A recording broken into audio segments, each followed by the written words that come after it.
afternoon. We're going to be talking about the passion and perseverance that is needed to be a successful entrepreneur. And I must say, we have an amazing panel to do so. 3 seasoned social entrepreneurs who each themselves have done enormously groundbreaking work in the fields in which they have engaged. But also, I think for many of you, and definitely for me, all 3 of them are role models of what it means if you want to promote justice, peace, and prosperity. And you know what? Collectively, they have more than 100 years of experience in social entrepreneurship. Let me introduce them to you. Paul Farmer, seated next to me, works in Haiti, in Harvard, and in Rwanda. He's the co-founder of Partners in Health, which brings high-quality healthcare to the poor. He's the chair of the Department of Global Health and Social Medicine at Harvard Medical School. And he's also the UN Special Advisor to the Secretary General on community-based medicine in Haiti. Next to him is Gro Brundtland, Gro Harlem Brundtland. She was the first female prime minister of Norway. She's a former director of the World Health Organization. She has played many governmental and intergovernmental roles on climate change and sustainability. She's a member of the Elders, but most importantly, I think she is really a social entrepreneur avant la lettre. I asked her at some point, you know, why didn't you enter into the world of NGOs? And she said, you know, at the time when I got engaged, if you cared about global problems, there were no international NGOs yet. You would go into the UN system or you would go into government, and you did both. And then next to her is Bill Strickland, who's the president and CEO of Manchester Bidwell Corporations and its subsidiaries, which he established 45 years ago in 1968 in Pittsburgh. And basically, his empire, if I may call it that way, works with disadvantaged and at-risk youth through involvement with the arts, and also they provide job training for adults. With that, let's go to this question of passion and perseverance. And I would like to explore in the coming 40 minutes what is driving social change really about. But also, I would like to understand better, because we will all hopefully learn from that, what does it take from the individual? What does it mean for the person who's behind the successful stories of the social entrepreneur? And let's start with, I guess, an easy question. Bill, what was your original vision? What drives you? Why did you engage? I actually think I had what I've come to accept as a spiritual experience, which I was in denial about for a long time. And it came as a result of almost accidentally meeting a public school teacher in our inner city school who happened to be a ceramic artist. Was passing by the art room door. The guy made a great big old ceramic vessel. I'd never seen anything like that in my life. And it opened up a portal into my head in terms of how life could be. He was surrounded in light. And I saw a vision of how I could get from darkness into light as the result of that public school teacher. And it allowed me to see the world as a place of opportunity rather than a place of defeat. The experience was so profound and so transforming, it actually altered the trajectory of my life permanently. And because I was so profoundly affected, I wanted to explore what the possibilities of that vision were in terms of a remediation strategy for the people in my community who were suffering, who did not have the benefit of that spiritual experience, and who did not have a benefit relative to hope in life. I'm still playing out that trajectory to this very moment. Thank you. Gro, what about you? Well, I'm thinking as a child, well, I certainly never had a spiritual experience like you had. To me, it was growing up as a child asking questions. You know, how do you create your own values or base them in yourself? How do you find out what's important for you? What is the world about? What is your society about? What's wrong? What needs to change? And that was the road to define in myself. I must see where I can help change society help society and the world to be a better place. And in the end, I chose to become a physician, because that was one way. You know, people normally think, well, did you think of being a surgeon? No. I thought public health was essential for the future of populations and for the world. Thank you. What about you, Paul? What's driving you? Those are two different questions. There's Well, what's driving where did you start? you. No, I'm sorry, well, where did you because, start? You know, Bill talks about an epiphany, right? Literally a vision, which strikes me as very beautiful, and Gro of a process.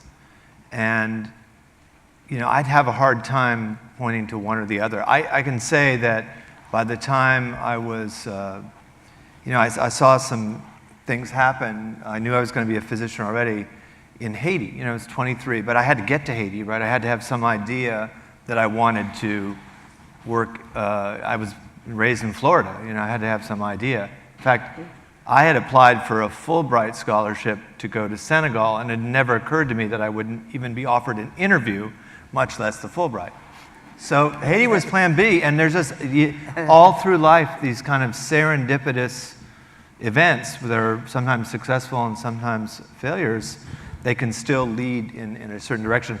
And the one thing I'll mention that has this epiphany-like feeling is I saw people my age, 23, 24, who I worked with in Haiti in community health. One of them died in childbirth or shortly thereafter. Another died of cerebral malaria, misdiagnosed with psychiatric illness and sitting in a doctor's office. And the third died of typhoid fever, perforated ileum, died on the operating table in great pain. And I just said, that's what I'm going to do. And by then, whatever process or epiphany that we might draw on was, in a way, irrevocable. One of the things I discovered is that hope is a medicine. It can cure cancer of the spirit. I discovered that through application and observation. It is as powerful a medicine as anything that these physicians can give a patient. And the absence of that medicine produces a cancer that is totally destructive. And so I decided I was going to manufacture hope, that was going to be my product, and that I would figure out a strategy to get that vaccine to as many people on the planet as would be possible during the duration of my life. I got to add one thing, though, Bill. As you're manufacturing hope, which I would like to sign up for a big dose tonight, we also need to manufacture chemotherapeutic agents, antiviral agents. Yes, sir. You're all, the work you've done are examples of success stories. And we all love success stories and we celebrate them, and donors expect good track records and they want us to make sure that we all spend our money wisely. But we also all know that in our sector, success comes with failure. And we are not very good at discussing failure. Gro, I was wondering, could you share some of your experiences with failure with us? You know, when Mabel asked me this question, I said frankly to her, look, basically as I look at my life, I don't, you know, it's a kind of long-term success story. So I don't notice the failures. That was my first reaction. Then I realized that why is this? Because I was following my values, my convictions, my vision about how I could help create a better Norway and a better international community. And on the way, there were obstacles, there were difficulties, there were enormous criticism, things to be addressing which were very problematic, very difficult, that, you know, took every power you had in yourself to convince people about what was right. Now then, I said to myself, well, we lost the election in 1989 after 3.5 years in government. Was that a failure? Well, we lost.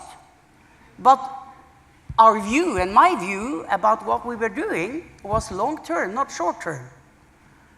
So we lost an election, but 1 year later we were back. And the successes of the difficult policies we had to carry through, they came some years later.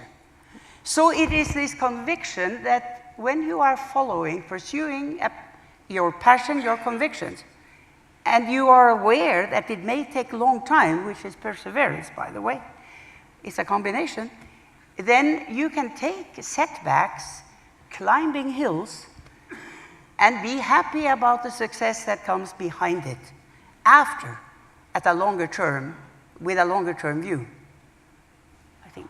Thank you. Thanks for sharing that with us. Bill, what about your views on this? Do you think we should be more open in sharing failures? I actually think that's the only way to learn. You have to take risks, and you have to be able to evaluate what happened in order to improve on it. If there's no risk-taking, there can't be any possibility of failure, but there also can't be any possibility of success. I think it's inherent in the nature of the process that there will be failure, but out of those failures can come some pretty extraordinary successes, spectacular successes, if you're smart enough to be in a position to appreciate what has happened to you so you can build on it. Paul, you want to come in? Well, I think that I just described to you 3 failures. These are my peers, my friends, the same age as me, with just as much vigor and optimism and hope as anybody else. And, I do understand that there's a way to look at setbacks as a possibility for improvement, but they're dead. And every time a woman dies in childbirth, it's a failure. Every time someone dies, let's just say, of a treatable malignancy without getting either treatment for that malignancy or pain, treatment for pain, palliation for pain, that's a failure of modernity, because as scientific progress increases, and the yield on it's been stunning. I mean, in medicine, the tools we have to prevent, diagnose, and treat early suffering, unnecessary suffering, are just amazing. But as the pace of technology improves, the damage done by failing to have an equity plan to get that improvement to everyone who needs it is a failure, I think. And I think we're all complicit in that failure. But Paul, yes, Dr. Brundtland? You are talking of, it's not your failure you're talking about, it's our failure as humanity, as societies, as the world. But I think that's an important distinction here, because you took this determination in your own personality about having seen these people die. You as a doctor could not save them, and you took a number of conclusions from that, and you started into the world, looking at these issues in a broader sense. And this is, this is widening the perspective to all of us, in a sense, because the failure is on all of us, not on you. To the contrary, you did the right thing. You pursued something that you became convinced of, and due to that, you convinced others as you started Partners in Health. Thank you. To be very personal, because I was encouraged to talk personally, for some of the young ones who are in this movement, long before I got fancy and social entrepreneur and this and that, I was in a community with an idea about how I wanted to change life in that community. I lost all the funding through no fault of my own. The government changed policies, and I was at the point of real despair. I ended up going up to the local bar, a couple martinis, 10 o'clock in the morning, and I had a vision of what could happen. No, wait a second. That's quiet. All right, I'm going to prescribe something for that. You give me the hope, and then two visions. All right, sorry. And out of that vision came the courage to do what I should have realized all along. Execute on your vision. Play out your hand. What I recognized is that these guys who were sitting around me recognized that this was pain that I was dealing with, not success. And so by executing on your vision when sometimes it's at the darkest, is exactly how you can arrive at success. Don't assume that just because you're in a particular situation that that is the only way it could be forever. And sometimes there's a lot of darkness before you see light. Yeah. Yeah. Right. Another issue that we maybe don't talk about enough, and that is the relation between social change and behavior change. And it's maybe a taboo like failure is.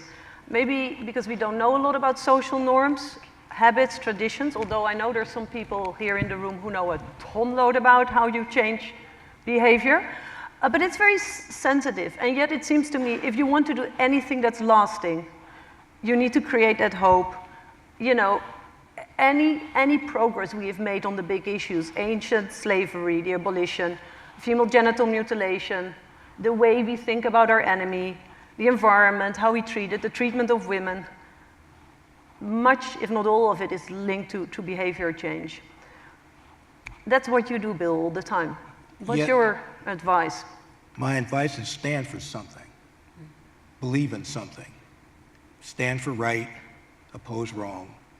Do good, not bad. And regrettably, if you're going to lead, you have to be an example that you want people to follow. Because if you're not prepared to do that, don't lead.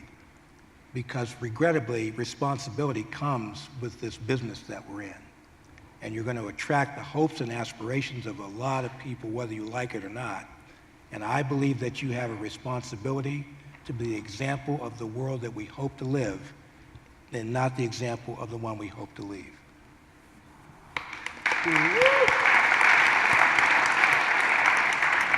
Paul, you're also an anthropologist, so you know a little bit about it. I know a little bit about it, but I don't want to exaggerate. And because I have seen what exaggerating the agency of people who are sick and abused and beaten down, what mistakes can be made when we exaggerate people's ability to make choices. And I'll just give an example.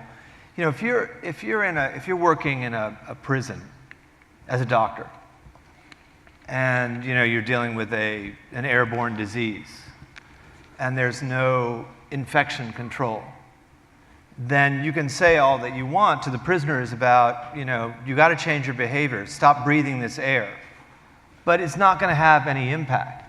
And I've seen it, you know, a lot, you know, in my line of work. It's just to put out there that one is that poverty and gender inequality and extreme circumstances that I've seen, you know, Rwanda after the genocide, for example, or places where there's a lot of violence because of civil war, or worse, because again, genocide is not the same as civil war. In those settings, it's unwise to exaggerate the ability of people to make change because they're so constrained by forces that are beyond their control. And in public health, for example, some of the most solid ways to create, and you know, Dr. Brundtland has worked on this for much of her life, some of the most solid ways to create cultural change are to make it more difficult to do bad things and make it easier to do good things. And you know, for example, if disability rights in the United States, how many of those were about cultural change and behavior change, and how many of them were about legislation to protect the rights of the vulnerable? And you know, outlawing the slave trade, which you already mentioned. You know, some of that was due to cultural change that came out of community organizing. There are people in this room writing about that or written about it. Some of it came out of, you know, legislation and with more bite.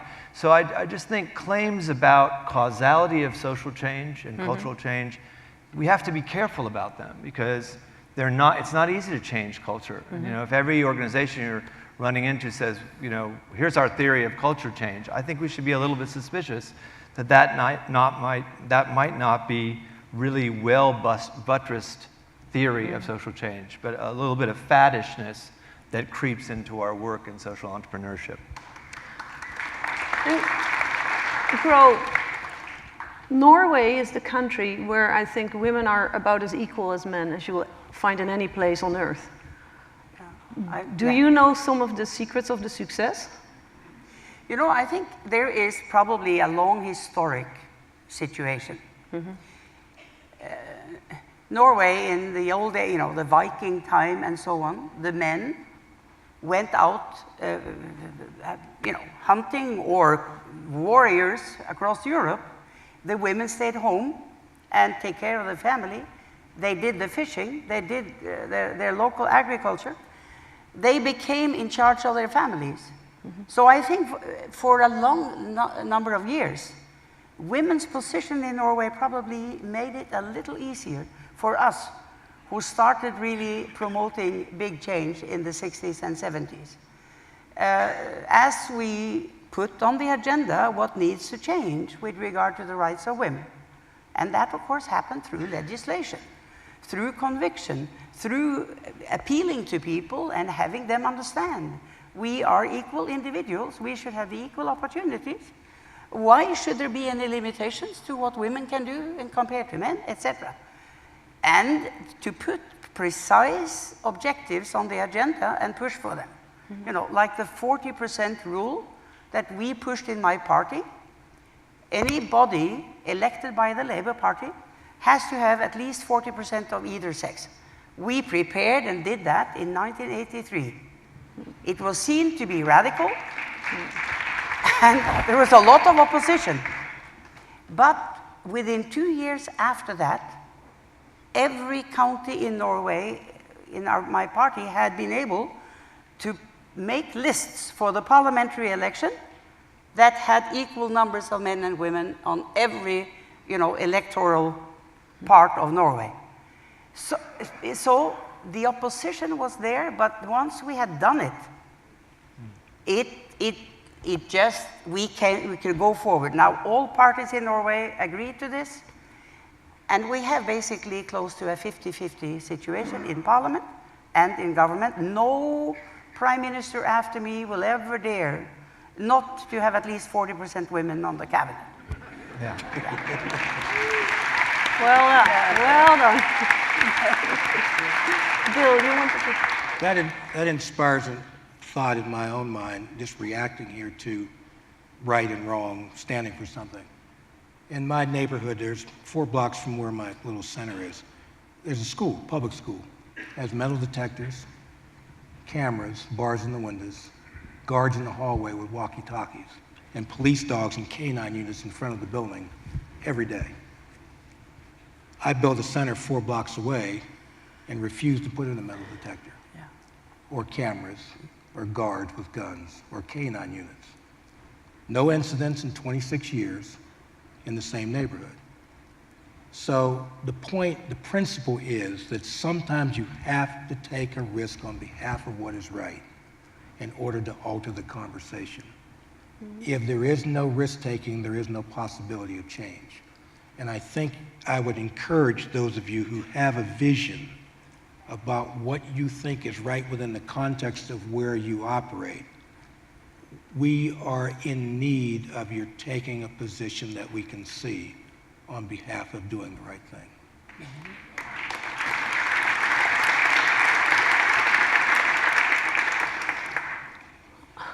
This work can come at huge personal cost.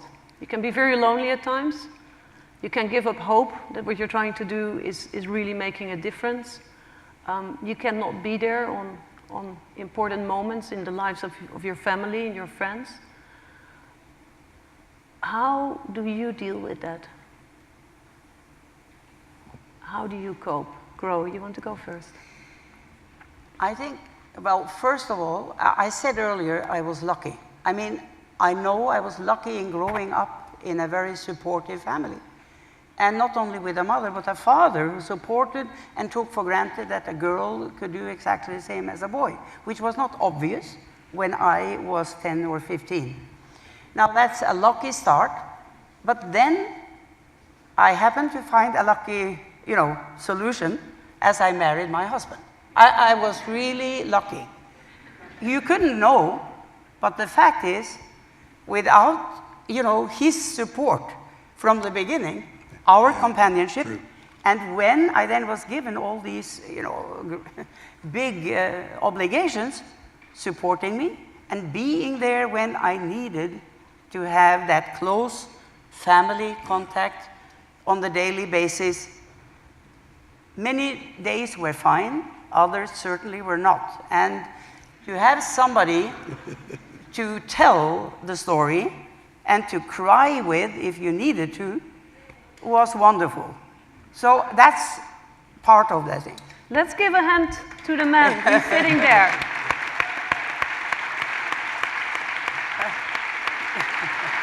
But then maybe I should add, as the children grow up, together we handled the necessities of the daily life, and he supported when necessary, and it all worked. But of course, when these children are grown now, they do tell me that they sometimes did suffer from having a mother who was a political leader in the country. Because politics in any country is divisive. You have supporters and you have people opposing because they want to win the next election. So these children, without telling me, I did not know until they were grown, told me stories about what happened in their school days, my son in his military service, people pointing fingers at them because of their mother, you know? But in a way, I'm glad I didn't know, or I could have regretted. I mean, I couldn't have avoided this. There is no way around it. But this is, you know, to be a political leader is different from many of the social entrepreneurs in this audience. Yeah. Because you are not, you know, pushed day by day with systematic criticism, which is part of the whole story. So it's worse. So I hope most of you can take care of your families without having this destiny of your children telling you how terrible it was to be told how terrible your mother was or your father. Paul, what about your kids and about you? I think, first of all, I'd just like to say, I think this work is actually full of a lot of joy. Mm-hmm. And if you work, let me just an example, if you work on an equity platform to deliver something, again, I'm going to talk about medicine, but I believe the same could be said about education, financial services, efforts to, again, going back to the film that generates so much optimism. But sticking with medicine, if you have an equity platform and you have some of the tools that you need to prevent or treat illness, and then you deliver, you see a lot of people get better. And there's a lot of joy in that. And so my primary experience of hard work, you know, going to places that don't have modern medical services and being part of a team to build that is actually very satisfying. Mm-hmm. Now, what you do with your children, of course you should force them to work with you. And, you know, like bring them to the Skoll forum like Stefan did and I have. I think it's just going to be different for everybody. We need a bigger room next year, Jeff, I'm afraid. Bill, you want to come in? I think the reality is that there is a price to be paid for doing this work, unfortunately, but it doesn't have to be life-threatening. You don't have to sacrifice your firstborn to do this work. And I think Paul touched on it. There is extraordinary joy and oxygen that comes from the process, and if that is not happening, you're in the wrong business. Number two, you better be hanging with somebody you like.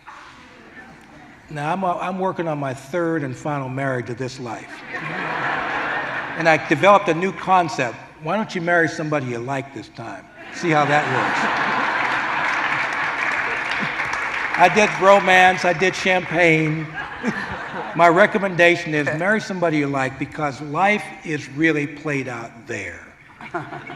It's normal, it's life, it's relationships, it's conversations, it's caring. And you must be tied together with people who celebrate the work that you're doing. Because if they're not going to celebrate the work that you're doing, ultimately they won't celebrate you. You know, social... It's his third revelation, by the way. I mean, social entrepreneur, the term means it's not by yourself, right? The very term is supposed to, if I was correctly informed by Sally Osberg some years ago, when she, being an expert clinician, diagnosed me as a social entrepreneur, before I had the complete lab workup and could confirm with pathologic studies. It's social. You know, you're doing it with others. It's not your own quest for personal efficacy or effectiveness. It's with others, and that's another big part of it, is working with people who, share these values, as Bill was saying. And there's a lot of, there's other really hard times. You know, you don't take on lethal problems or of the sorts that Jeff mentioned in his top 10 list. You don't take those on without running into a lot of pain and suffering. It's about poverty and inequality. That's what it's always about. But you're always working with other people, never alone. Bill. And make sure that you populate your world with people who feel the way that you do about the world, so that you don't get caught in this trap where you feel that you're doing this alone. That is not a requirement to improve the world, that you do this by yourself. In fact, I would highly recommend that you don't try that. Surround yourself with people when you're down, they're up, so you can learn and benefit from each other. And out of that process comes excitement. For example, Paul and I have known each other for many years, but it's only on this day, prior to this forum, that we just made a deal that we're going to work together in Haiti. We were sitting on the couch in the green room, and we made a deal, because that's oxygen. That's how this process is supposed to work. We made each other's day big time. That's good. Do you ever think about succession? I mean, none of us will be around forever. And well, what are you doing to make sure... If scientific progress continues, some of us may be around forever. That was the only thing I was going to add, Mabel, is to our list, is if you're involved in teaching, especially younger generations, so that's everyone's plan of success. I think that's why all of us do teaching, one way or the other, is because that's the very best way to succeed through succession. Again, it's not some legacy of an individual, but rather these social goals. They need to be shared and improved by the next generation. They're going to be a lot better than we are.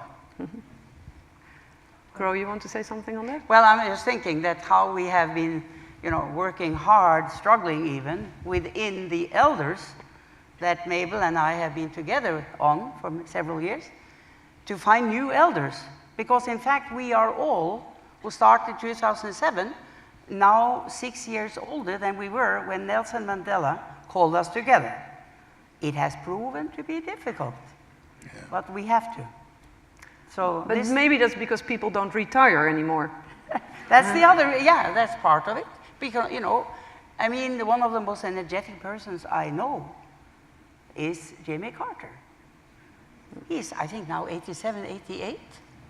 He's the Energizer Bunny of American presidents. My goodness, I mean, So again, sometimes when you have very strong and, dedicated people around you, and they continue, working long into their 80s, you don't have to think that much about succession. Bill. I think that the measure of our genius is going to be determined after we're gone. We preach sustainability in the environment. We need to preach sustainability in the institutions that we're building. That's sustainability that really matters. And one of the hint that I think I'm on the right street, I was giving a tour to some people at my center, and I walked into one of the classrooms, and one of the young kids said, "Can I help you?" I said, "Great center you got here, kid. I wish you well."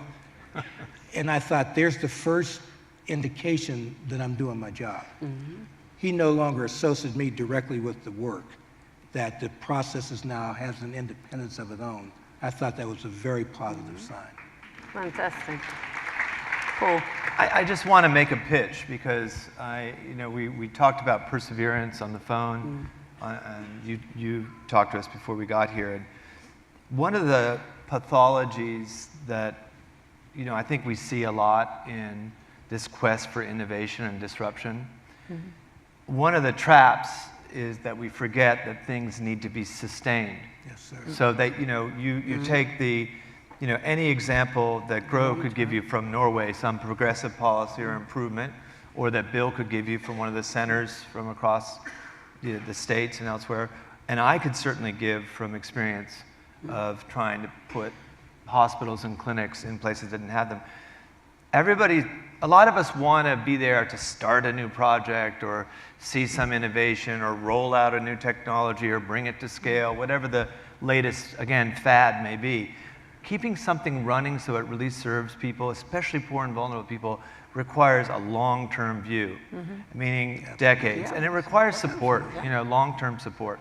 And it's irresponsible if we can't, when we talk about succession, perseverance, I think for us not to understand that these institutions require constant, investment. I'm not talking about money only. Ideas, love, compassion into the systems, nurturing them.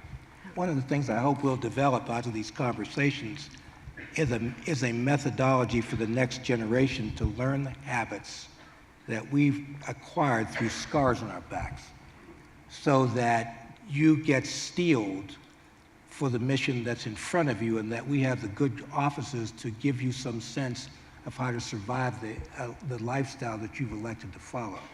I think we have an obligation for the new ones coming into this to let them hear how we have got to this point, and let them know that we're here to be with them on their journey as long as we have availability of time and space. If you look back, with everything you know now, what do you wish what you know now that you had known at the beginning of your journey? I should have executed on my vision when I had it, and not hesitated, because there were a lot of lives that got lost in my hesitation. And so I'm here to say, act on your dreams just in case they do come true. Thank you. I think because I think the same way that Bill does, act upon your dreams and they will come true.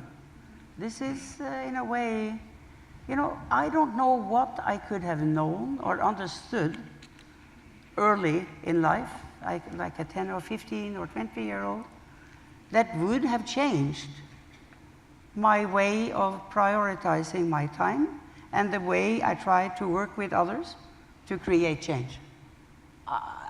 I think basically it wouldn't have helped, to have some knowledge or experience that I gradually gathered. So I don't see it, what could have helped.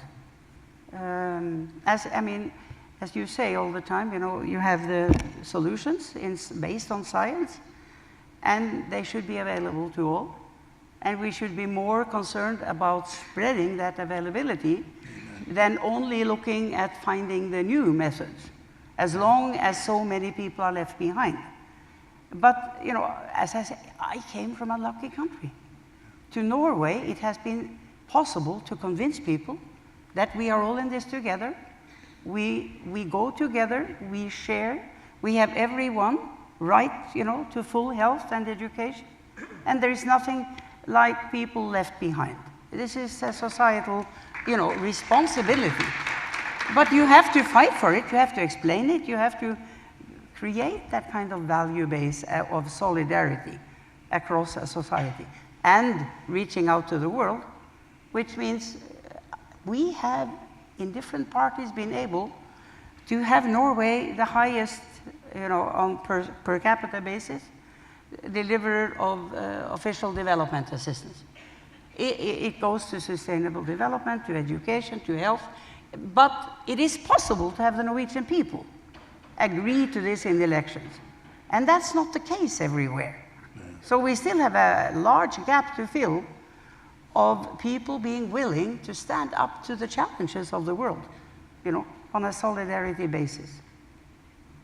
I'm smiling because I'm thinking that the translation of that for Gro is, if she knew everything that she knows now and could have changed anything, she would have made us all Norwegian. So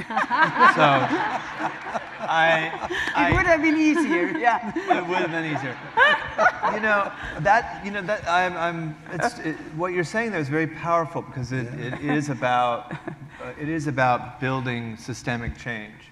And it's, if we think of ourselves as living in one world, not three, first world, second world, third world, and you look at a country that's prosperous but very inegalitarian, like the United States, I think the one thing that I would add is, this is what my oldest daughter would call TMI, too much information, but understanding how everyone's desire to feel effective and, to use the jargon, empowered, understanding how to capture that quest for personal efficacy and linking it to social justice, transformative change, not just for ourselves, but for people living in poverty, again, oppressed by forces like gender disparity and poverty at the same time, to take this, I think, perfectly, really almost universal quest for self-efficacy and link that to a social justice, a global social justice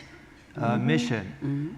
I know more about it now than I did 30 years ago, and I'd like to know more about it still. Thank you, Paul. Unfortunately, our time is up. I wish this could have continued for another 2 hours, hopefully over drinks and dinner tonight.